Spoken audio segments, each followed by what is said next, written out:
띄어쓰기 정말 자세하게 들어가 보면 한도 끝도 없습니다.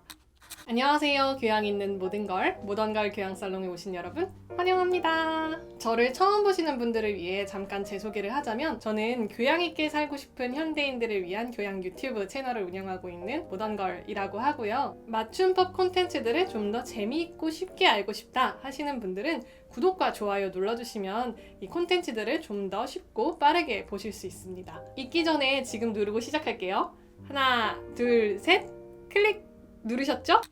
여러분, 맞춤법 중에 어떤 게 가장 어려우세요? 아마 많은 분들이 이야기하시는 것들 중에 하나가 띄어쓰기일 것입니다. 사실 저도 띄어쓰기가 어려워요. 영상 같은 것도 나름 신경을 쓴다고 해가지고 띄어쓰기를 했는데, 영상 만들고 나면 틀렸네 하는 것들도 굉장히 많고요. 제가 맞춤법 책을 쓸 때에도 마지막까지 머리 아팠던 게 띄어쓰기였어요. 봐도 틀린 게 나오더라고요. 혹시 이 영상에도 틀린 게 있다면 댓글에 그건 제가 따로 정리를 해놓을게요. 뭐야, 쉽게 알려준다면서 왜 어렵대? 라는 생각이 드시나요? 근데 이게 저만 그런 게 아니에요. 전 국립국어 원장님이 인터뷰에서 이렇게 말씀하셨던 적이 있어요. 나도 띄어쓰기가 어렵다. 어떠세요? 약간 위로가 되시나요? 그래서 사실 띄어쓰기를 한 번에 이렇게 정리하는 게 조금 부담스럽기도 한데요. 이왕 맘먹고 하는 김에 한번 제대로 해볼게요. 우선 오늘은 띄어쓰기의 기본인 띄어쓰기를 해야 하는 이유와 중요한 띄어쓰기의 원칙에 대해서 살펴보도록 하겠습니다. 이게 많은 분들에게 도움이 된다면 다음에는 심화편과 실전편까지도 한번 준비해보겠습니다. 많은 관심 부탁드려요. 띄어쓰기 도대체 왜 해야 하냐, 의미를 구별하는데 큰 문제가 없어 보이는데, 제가 조금 극단적이지만 재미있는 예가 있어서 한번 보여드릴게요. 이거 어떻게 읽히시나요? 아마 이분께서 해바라기 씨가 예쁘게 바라 했다 라는 말씀을 하고 싶으셨던 것 같은데요. 띄어쓰기가 뭔가 애매했죠? 이거는요, 원룸에 옵션이 다 들어있고 몸만 들어오라는 말 같은데, 마치 몸을 만들어서 입주해라 라는 말같이 들려요. 그리고 저는 이게 진짜 웃겼어요. 덴터 시스테마 약한 잇몸용일 것 같은데 이게 마약한 잇몸용처럼 보이죠. 진짜 얘가 굉장히 많은데요. 또 다른 거 생각나는 거 있으신 분 있으시면 댓글로 좀 달아주세요. 어떠세요? 이제 왜 띄어쓰기를 해야 하는지 조금 감이 잡히시나요? 띄어쓰기를 해야 하는 이유는 의미 단위를 구별함으로써 말하고자 하는 말을 쉽게 파악하기 위함입니다. 물론 띄어쓰기를 안 해도 결국에는 말이 통하긴 할 거예요. 이렇게 계속 야, 네가 하려고 했던 말이 이 말이 맞아? 이렇게 계속 물어보면서 소통하면은 결국에는 무슨 말인지 서로 이해는 하겠죠. 근데 문제는 그렇게 하면 시간이 오래 걸린다는 것입니다. 내가 책을 읽는데 글쓴이가 띄어쓰기를 잘못했을 때, 또는 공지사항을 봤을 때 띄어쓰기가 헷갈리더라도 그걸 바로 물어볼 수가 없잖아요. 그러니까 완벽하지는 않더라도 글을 쓰는 사람은 띄어쓰기를 잘 해주면 좋겠죠. 내가 말하고자 하는 바를 명확하게 하기 위해서라도요. 그러면 이제 띄어쓰기의 중요한 원칙에 대해서 알아보도록 하겠습니다. 이 띄어쓰기의 원칙은 그 국립국어원에 있는 한글 맞춤법 규정에 나와 있어요. 제가 이 규정 중에서 조금 중요한 것들만 몇 가지 오늘 말씀드리도록 하겠습니다. 그런데 문제는 바로 이거예요.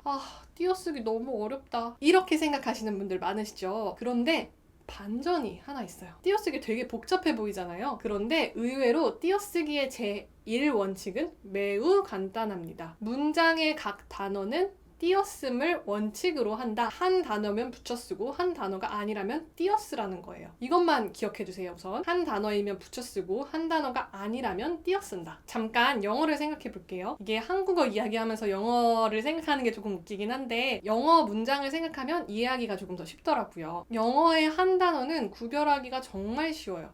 예를 들어서 애플, I, go, happy, very, yes, 이런 게 각각 한 단어잖아요. 그리고 각각은 한 단어로 사전에 올라와 있고요. 이때 영어로 띄어쓰기 하실 때 헷갈리셨던 분들은 아마 거의 없으실 거예요. 사실 한국어도 똑같아요. 사과, 나, 가다, 행복하다, 매우, 네, 이런 것들이 다 한 단어예요. 그러니까 영어처럼 한 단어면 그냥 띄어쓰면 되는 거예요. 그런데 제가 지금 얘기했던 사과, 가다 이런 것들은 비교적 쉬운 한 단어들이죠. 이때 문제는 한국어에서 어떤 것이 한 단어이냐, 이겁니다. 한국어 중에는 이게 한 단어인지 두 단어인지 좀 헷갈리는 것들이 있어요. 예를 들어서 걸어가다, 이거는 한 단어일까요? 아니면 두 단어일까요? 뭔가 걸어가다 이렇게 한 단어인 것 같기도 하고, 걷다, 가다 이렇게 각각의 단어가 합쳐진 두 단어인 것 같기도 하고 좀 헷갈리죠. 이때는 표준 국어 대사전을 검색하시면 됩니다. 제가 이쪽인가요? 이쪽인가요? 에 있는 맞춤법 절대 안 틀리는 방법에 대한 영상을 만든 적이 있었는데요. 거기에서도 표준국어 대사전의 중요성에 대해서 말씀드린 적이 있어요. 띄어쓰기에서도 표준국어 대사전이 굉장히 중요합니다. 표준국어 대사전은 국립국어원에서 만든 국어 대사전인데요. 혹시 그 옛날에 그 종이로 되어 있는 두꺼운 사전 생각하셨나요? 그렇다면 걱정하지 않으셔도 됩니다. 이미 그 국립국어원 홈페이지나 그 네이버 사전에서 표준국어 대사전에 올라와 있는 단어들을 쉽게 검색하실 수 있어요. 여기에서 검색해서 한 단어로 올라와 있으면 한 단어이고 한 단어로 올라와 있지 않다면 하나의 단어가 아니라고 생각하시면 됩니다. 그럼 걸어가다를 검색해 볼게요. 여기 사전에 나오네요. 이 걸어가다는 한 단어이므로 붙여 쓰시면 됩니다. 만약 안 나왔다면 이게 한 단어가 아니구나 이렇게 생각하시면 돼요. 쉽죠? 그런데 여기서 주의하셔야 할 점이 하나 있습니다. 이게 정말 중요한 건데 여기 뜻 앞에 있는 부분을 잘 확인하셔야 돼요. 집중하세요. 우리말의 단어는 총 9개로 나눌 수가 있는데요. 이걸 구품사라고 해요. 사로 끝나는 9개의 말인데요. 명사, 대명사, 수사, 동사, 형용사, 관형사, 부사, 감탄사입니다. 만약 사전에 검색을 했을 때 그 말이 나오고 그 이 9개의 말이 앞에 붙어 있다면 그것은 바로 한 단어입니다. 우리가 살펴본 걸어가다는 동사라고 써있네요. 동사니까 한 단어이므로 걸어가다 이렇게 붙여서 쓰시면 됩니다. 이제 좀 감이 잡히시나요? 한 단어이면 붙여서 쓰고 한 단어가 아니면 띄어서 쓴다. 사실 이 원칙이 제일 중요한데요. 또 이 원칙이 띄어쓰기를 어렵게 만드는 요인이기도 합니다. 정리하고 넘어갈게요. 문장의 각 단어는 띄어쓰기를 원칙으로 한다. 한 단어인지 여부는 국어사전을 검색하면 된다. 뭔가 이상한데? 혹시 이상한 거 눈치채셨나요? 제가 단어별로 무조건 띄어쓴다가 아니라 단어별로 띄어쓰는 것을 원칙으로 한다 라고 말했는데요. 이 말인즉슨 예외가 있다는 뜻입니다. 여기서 띄어쓰기의 두 번째 원칙이 나와요. 바로 조사는 앞말에 붙여 쓴다 입니다. 제가 아까 단어는 사로 끝나는 9개로 나눌 수 있다. 검색했을 때 이 앞에 이 사자가 붙어 있으면 한 단어라고 말씀을 드렸는데요. 이 중에서 조사는 한 단어이지만 앞말에 붙여서 씁니다. 조사는 돌조, 말사라는 뜻인데요. 즉 도와주는 말입니다. 이가, 을을, 은는, 도만 이런 것들이 다 조사예요. 제가 띄어쓰기를 하는 이유는 의미 단위를 명확하게 하기 위해서라고 말씀을 드렸는데요. 조사는 띄어쓰면 오히려 뜻 파악이 어려워져요. 그래서 조사는 앞말에 붙여서 쓰시면 됩니다. 표준국어 대사전에서 검색했을 때 그 말이 조사로 나온다면 앞말에 붙여서 쓰시면 되겠습니다. 세 번째 원칙은 의존명사는 띄어쓴다 입니다. 의존명사는 말 그대로 의존해서 쓰는 명사인데요. 혼자서 쓸 수 없고 반드시 앞말에 기대어서 쓰는 말이에요. 가장 대표적인 예로는 수가 있어요. 할 수 있다, 갈 수 있다, 먹을 수 있다, 입을 수 있다 할 때 쓰는 수가 대표적인 의존명사입니다. 제가 아까 전에 명사는 한 단어이니까 띄어쓴다고 말씀드렸잖아요. 그러니까 그냥 의존명사도 띄어쓰시면 됩니다. 그런데 의존명사를 이렇게 따로 표시를 해놓은 이유는 마치 이게 의존해서 쓰니까 붙여서 써야 될 것 같은 느낌이 있어요. 하지만 의존명사는 띄어서 쓰는 것이 맞습니다. 아까 말씀드렸던 갈 수 있다, 할 수 있다, 먹을 수 있다 이때의 수는 앞말에 띄어서 쓰시면 되겠습니다. 네 번째 원칙입니다. 단위를 나타내는 명사는 띄어쓴다. 단위를 나타내는 명사는 한 개, 두 개 할 때의 개, 1시간, 2시간 할 때의 시간, 한 명, 두 명 할 때의 명 이런 것들이 있는데요. 이것도 명사니까 앞말에 띄어 쓰시면 됩니다. 그런데 만약에 한 개, 두 개, 1시간, 2시간, 한 명, 두 명 이렇게 아라비아 숫자를 표시해 줄 때는 앞말에 붙여 쓰는 것도 허용합니다. 그러니까 조금 헷갈린다 할 때는 그냥 아라비아 숫자 쓰시고 앞말에 붙여 쓰시면 돼요. 다섯 번째 원칙입니다. 보조용어는 앞말에 띄어 씀을 원칙으로 하되 경우에 따라 붙여 씀도 허용한다.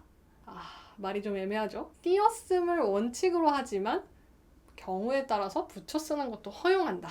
그러니까 어떤 보조용어는 무조건 띄어 써야 하고 어떤 보조용어는 붙여서 써도 되고 띄어서 써도 된다 이 말인데요. 띄어 써도 붙여 써도 되는 건 사과를 먹어보다처럼 플러스 보조용어인 경우나 아는 체 하다처럼 관형사형 플러스 보조용어인 구성이 있어요. 좀 복잡하죠? 이거는 좀 예가 많아서 하나씩 다 설명할 수는 없고 나올 때마다 그때그때 찾아서 띄어 쓰는 건지 붙여 쓰는 건지를 확인해 보시는 것이 좋을 것 같습니다. 이 밖에도 이렇게 많은 원칙들이 있는데요. 이거는 하나씩 익숙해지는 수밖에 없는 것 같아요. 제 콘텐츠들 보면은 쇼츠 중에 뭐 10초 만에 이해하는 무슨 띄어쓰기 이런 콘텐츠들이 있는데요. 거기에 되게 다양한 예들을 제가 모아놨거든요. 궁금하신 분들은 이 쇼츠 한번 정주행하시면서 하나하나 확인해 보시는 것도 추천드립니다. 그리고 제가 처음에 말씀드렸던 제 책 물어보기 부끄러워 묻지 못한 맞춤법엔 띄어쓰기 100 거기에도 그 띄어쓰기 예들을 제가 모아놓은 게 있거든요. 궁금하신 분들은 그 책에서 내용 한번 확인해 보시는 것도 좋을 것 같아요.